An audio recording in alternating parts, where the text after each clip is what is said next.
Anladım. Uluslararası Yardım Kuruluşu İO Ebrar Afrika Mali 2022 İnşallah Miraç Kandili yemek ikramında bulunacağız bu yetim ve muhtaç çocuklara. Allahu Teala tüm hayırseverlerden razı olsun. Miracınız hayırlı, bereketli, sizin için hayırlara vesile olsun inşallah tüm hayırseverler. Allah razı olsun. Allah-u Teala sizlerden razı olsun.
Elhamdülillahi Rabbil alemin. Allahümme teqabbel minel muhsinin ihsanahum. Allahümme salli ve sellim ve en'im.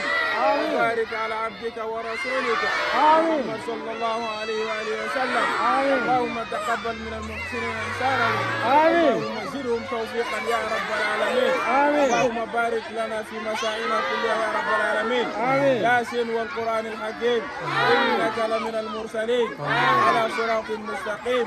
تنزيل العزيز الرحيم تنذر قوما ما انذر اباؤهم وهم غافلون ربنا اتنا في الدنيا حسنه وفي الاخره حسنه وقنا عذاب النار ربنا لا تزغ قلوبنا بعد إذ هديتنا وهب لنا من لدنك رحمه انك انت الوهاب اللهم صل على نبينا محمد يا رب العالمين اللهم صل على نبينا صاحب النور يا رب العالمين اللهم صل على نبينا محمد صلى الله عليه وسلم سبحان ربك رب العزة عما يصفون والصلاة والسلام على المرسلين والحمد لله رب العالمين.